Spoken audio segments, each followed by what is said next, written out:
What's up, TRU fam? This is TRU GreenChord, and today I'm bringing you an Overwatch tutorial video. This is a new thing we're doing. It might be a series if it's popular. So the first topic that we're going to be going over is SoloQ, which is competitive mode in Overwatch, and specifically when you're queuing alone, not with any other friends or anything. It's just you hovered into ranked. Now, to keep this simple, we're just going to keep it around 5 tips. 5 things you could do in SoloQ to help you out. There's a lot you could do, and this video won't cover all of them, but my hope is that you'll get a general sense of some good tips and be able to take them in quickly into competitive. One little disclaimer, you should know that I am not by any means perfect in any of these things I'm going to be telling you today, but it's a helpful reminder for me to make this video so that I can help myself improve, and hopefully you'll be able to improve with these tips as well. So by far, the most important tip I have for you is to focus on yourself when you're playing the game, not others. Now that might sound kind of simple, but let me explain what I'm talking about. In games like Overwatch, people are really quick to start blaming others when things start going south. How many times have you had a teammate who starts saying things like, "I have 3 golds, what is the rest of my team doing?" Or maybe you've had teammates who say things, I know this one too well, people that say, "Switch off Widowmaker, you're completely useless, you're just trash." Saying stuff like this is just about the worst thing you can say in SoloQ, and it pretty much guarantees that you're going to lose the match. And while it might be true that you just have really just awful teammates, man, you don't understand these teammates, it doesn't matter. Just focus on yourself above everything else. That's the only thing you control in SoloQ, because in every SoloQ game there's only one constant, and that's you. If you focus on improving yourself every single game, even when you've got 4 golds and your teammates feel like they're doing nothing, as long as you're just focusing on getting better as a player, you will climb. Be pretty hard on yourself, not too hard of course, but try to always think about whether you could have made a better shot, or if you could have had a little better aim, you could have picked a better target for that one ability. If you focus on things like this instead of how your teammates are playing, it won't matter how they play because you'll just climb just by putting in the time and effort. Try to go into ranked with a focus on improving as a player rather than trying to win the game. If you do this, it'll still be satisfying even when you lose, because you really only learn how to get better as a player when you do lose. If you win, you're not really learning anything. So yeah, just the overall theme there is to focus on yourself above others. Don't worry so much about how they're playing, just focus on what you can be doing better in the team every single game. My next big tip for you guys is to think about your team comp, but don't freak about it. Now the reason I say this is because I've kind of run into 2 types of players in Overwatch. And the first is those that care way too much about team composition. Everything has to be perfectly according to the meta. All the ultimates have to be perfectly combined for the team to be doing well. If they don't do this, the team is trash and it's useless. On the other hand, you have some teammates who don't really care at all about what the enemy team is running and just kind of pick whatever they feel like playing. This might be someone who picks like a Pharah, despite the fact that the other team has a McCree, a Widowmaker, a Soldier, and a Zenyatta, and they're just getting killed over and over again. So my basic tip here is just to look at the scoreboard, look at your team comp, and start thinking of things ahead of time before team fights. Start thinking if you have like a Zarya and a Tracer, you can make a Graviton Pulse Bomb combo. If you're Tracer, be on the lookout for the Graviton and maybe save your ultimate until you see that. So one really good example of this is the Pharah Mercy combo that you see in a lot of games. If your team just got wrecked by a Pharah Mercy in the last round, and now you're going up into next round, and your team didn't pick any sort of ranged characters like a Soldier or a McCree or something, you're going to be in trouble because you're going to have no way to deal with that Pharah, and the same thing that happened last round is just going to happen again. So if you take a few extra minutes to just look at your team comp at the start of the next round, and maybe suggest to your teammates that you could use a Zenyatta or a Soldier to deal with that Pharah, then your team's going to be a lot better off in the long run, and you'll probably end up winning that match because you just took a few extra seconds to make a decent team comp. And at the same time, don't freak out if your teammates don't want to go along with that. Yeah, it happens sometimes. You'll get some of those teams that don't want to cooperate like that. The same way, don't freak out if you don't get the perfect Nano Visor off, if you don't get a good Dragon Blade Graviton combo or something. It's not the end of the game. It's not optimal, but you know what? It's just a game. Everybody messes up, and it's okay.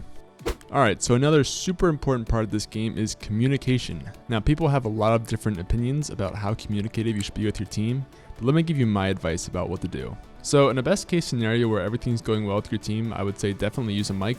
There's not really a downside to it. It's the fastest way to get information out to your team, and it's going to help you a lot if you have a nice team to talk to. So I would say definitely try to use a mic when you can. If you really don't like the sound of your voice, you don't like talking to people that way, that's okay. Try to get over it if you can, but it's understandable if that's something you don't feel comfortable doing. If you don't want to use a mic, be sure to at least use your pings, which is that little command wheel that you have when you hold C. For example, pinging your ultimate status is a really helpful thing you can do for your team. And I also like to do things like thanking my teammates when they heal me and things like that. Basically, the ping wheel is just a really good way to communicate with your teammates if you don't feel like putting in the effort to use a mic. In case you're wondering what kind of things you should be communicating, you should definitely look to communicate your ult status, look at other people's ult status as well, and talk about combos you can do, as well as positioning of the enemies and your teammates. If you have like a flanker or something coming up on your supports, you can tell your team that and hopefully get some help. One last thing, and this might sound kind of surprising, is don't be afraid to mute people. If you're on PC, you can press P and you can mute people that are either on your team or the enemy team that are really just being obnoxious either in voice chat or text chat. I honestly have about zero tolerance for people that are being obnoxious, so if you run into someone like that, just do that as soon as you can, because the last thing you want to do is tilt because of things they're saying, or just, you'll never win fighting a troll. I would say even if you do mute them, try to use your ping wheel to communicate your ult status and things like that. And same thing, if you're the only one talking in your voice chat, I would still say try and talk on the mic, as weird as that sounds. I've had a lot of games where no one else is in the voice chat with me, but I could tell people were listening to what I was saying just because of the calls I was making. So yeah, just overall guys, try and communicate with your team, even if they're not being the best teammates. Communication is never going to hurt you, Next up, I would say pick some mains, and by that I mean pick some main characters from each role that you feel pretty good on. Now, some people say that you should pick one character from each class that you feel good on, like offense, defense, support, and tank, but I don't think you have to go that specific.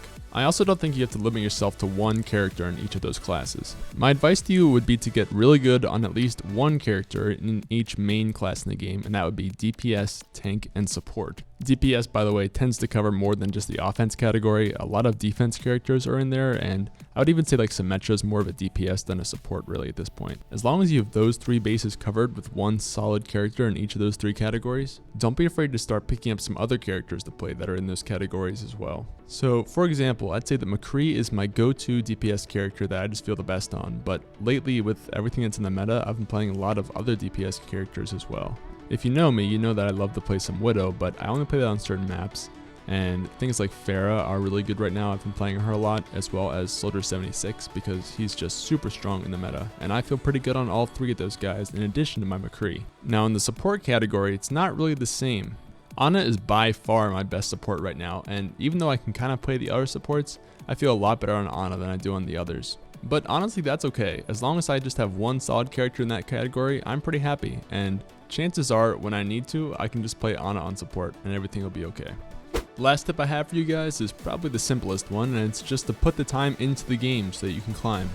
Oh, and super important is to not tilt when you play the game. At all costs, avoid tilt. Believe me, it's not fun. So the reality is, you probably need to play a lot of games to get to the point where you deserve to be in ranked. You're not going to get that sense after just 10 games. Really, the more games that you put into the system, the better it can place you where you deserve to be in ranked, and then you can start climbing and improving from there. If you're nervous about playing ranked, try to get over that mentality. This is actually something that I'm working on myself too. But basically, you should realize that ranked is the best place to improve yourself, and that you're never going to play perfectly. No matter warm-up games are going to prepare you for going into ranked, really. You just have to jump right in, and then gradually that nervousness that comes with it will go away, and you'll start just playing better in ranked overall. But like I said, you have to put the time into the game, but you don't want to put so much time into the game that you start tilting. If you don't know what tilting means, it basically just means that you start playing badly, you start losing focus, you start blaming teammates. Basically, you just get frustrated with your own gameplay, and your play just evolves because of that. I have a personal rule if you guys want to copy it. My rule is basically that I don't ever play more than 2 games if I'm losing. Basically, if I go on a loss streak and I win 2 games in a row, I take a break and I do something else. Even if it's just quick play, just stopping ranked for long enough will help me kind of refocus and get back into the mentality I need to do well in ranked. As long as you can avoid tilt and still put a lot of time into the game, if you follow all the other tips that I suggested earlier in the video, you will definitely climb, and it's really just a matter of putting in the time like I said. But anyway guys, that's pretty much everything I had to say in this video. I really hope you enjoyed watching it. If you liked it, definitely let me know in the comments below. If it's something that's popular, I'll look into make other video types. This turned out to be a lot longer than I thought it would be. But, you know, it's a first time thing, so we can always make it shorter in future installments or add things like bullet points and suggestions like that. Let me know what you guys want to see. Just as a really quick reminder, if you're not already in our Discord, definitely join. It's just discord.gg/truegaming. We have a ton of Overwatch players in there, and we even have some teams we're trying to put together to do more competitive types of things. So if you're looking for a squad to play with, definitely get in there and we can get you hooked up with some people. Once again, this is TRU GreenChord, and I would like to thank all of you guys for watching this video today.